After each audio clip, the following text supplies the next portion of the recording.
Hey everybody, what's going on? And welcome to Guns N' Roses Central. And we've got some more Guns N' Roses and some ACDC news. So the first story is something I had previously reported. As you guys know, there was some stories about last week when Angus Young was playing with Guns N' Roses that apparently Axl Rose was going to be recording with ACDC in the near future. So this has now been picked up by Ultimate Classic Rock. They're basically using the same story, but the title of the article is Unconfirmed Rumor, Axl Rose and Angus Young Prepping New ACDC Album. And this story comes directly from Australia-based Noise 11.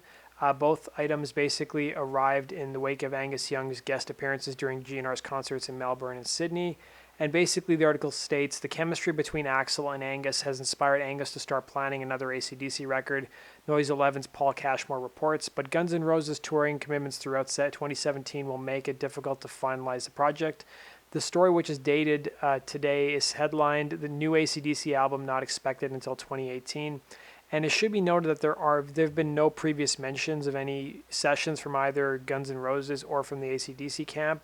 Noise 11 also reports that, as you guys know, Axl fronting AC/DC was controversial. They also said, and if you don't like that combination, you will be horrified to learn there's an album on the way.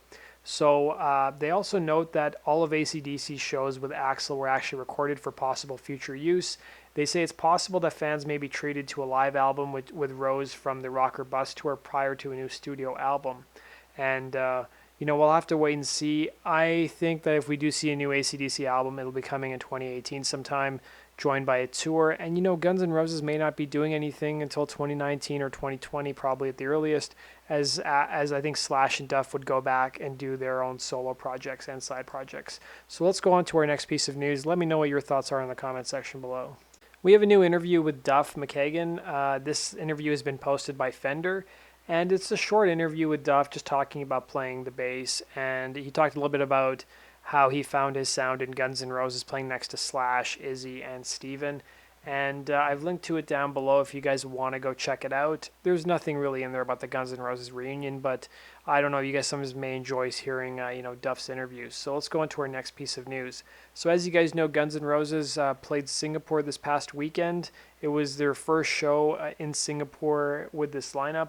And they got their first review. So the StraightTimes.com gave a review of the show. They said hard rock icons Guns N' Roses shine in Singapore despite less than stellar sound. So this sound issue seems like it's been just haunting Guns N' Roses this whole 2017 tour, in Australia and now in Singapore.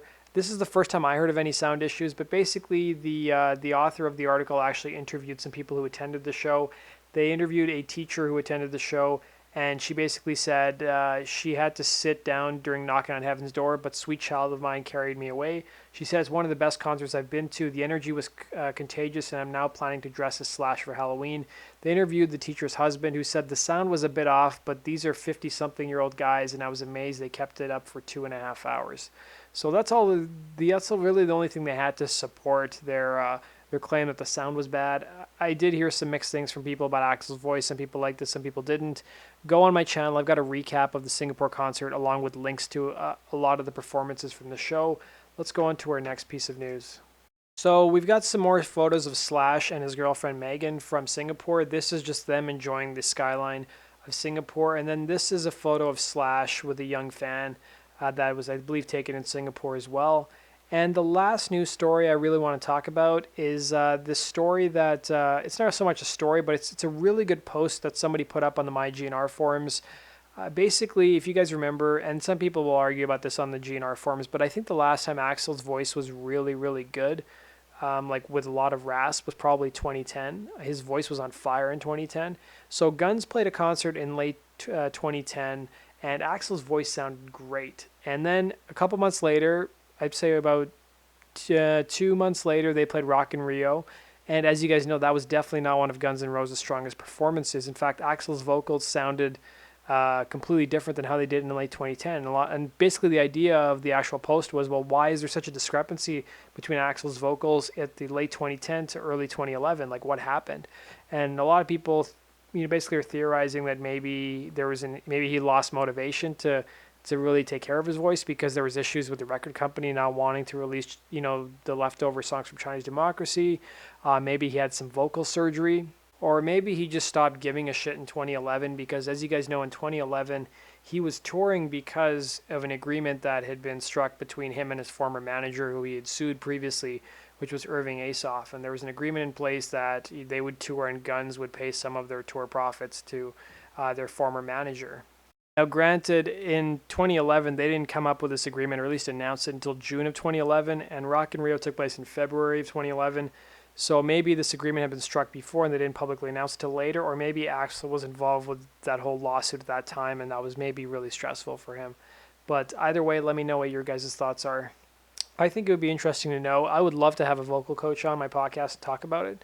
And maybe that'll kick me in the butt and actually force me to go find a vocal coach to talk about it, but talk about this topic with. But let me know what your guys' thoughts are. I've linked to the thread down below.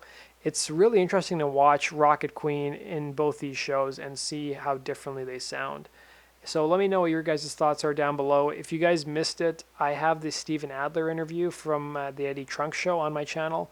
And it's about 30 minutes long. You guys can go check it out. And we did a podcast yesterday, so we have a new episode of the Guns N' Roses weekly podcast.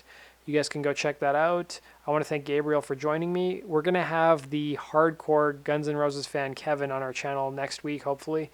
And I can't wait to interview him and hear what's on his mind in the world of Guns N' Roses. And I'm sure hear some cool news stories about the band. So that does it for today's video, guys. Thanks for watching. As always, make sure you subscribe to my channel for all things related to Guns N' Roses. Be sure to like my Facebook page. I'm almost hitting 300 likes here in a couple days, so maybe you guys can help me hit it faster. And then I'm also on Twitter, and I'm coming up on 500 followers. So if you guys can help me reach 500 quicker, it'll be really great. And maybe I'll have a surprise for you guys on my channel. So take care, guys. Have a good weekend.